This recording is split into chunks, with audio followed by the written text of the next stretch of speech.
कहानी। बोलने वाला बिस्तर। एक गांव में अली नाम का एक बच्चा रहता था।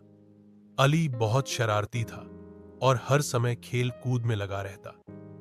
लेकिन उसकी एक आदत सबको हैरान कर देती थी। वह कभी समय पर नहीं सोता था। रात को खेलता रहता और सुबह स्कूल के लिए देर से उठता। एक दिन अली का बिस्तर उससे तंग आ गया। आधी रात को अचानक बिस्तर बोल पड़ा, अली, तुम मुझ पर सोते तो हो, लेकिन मेरी कद्र नहीं करते। तुम वक्त पर सोओगे नहीं तो मैं तुम्हें सुकून नहीं दूंगा। अली डर गया।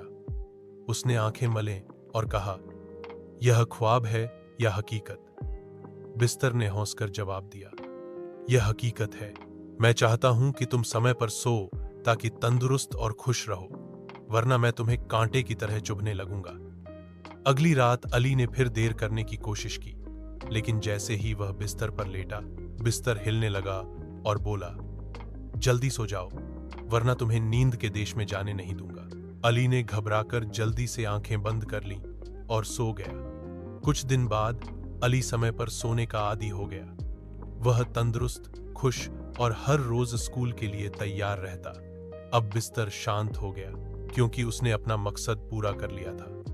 सबक: हमेशा समय पर सोना और आराम करना जरूरी है।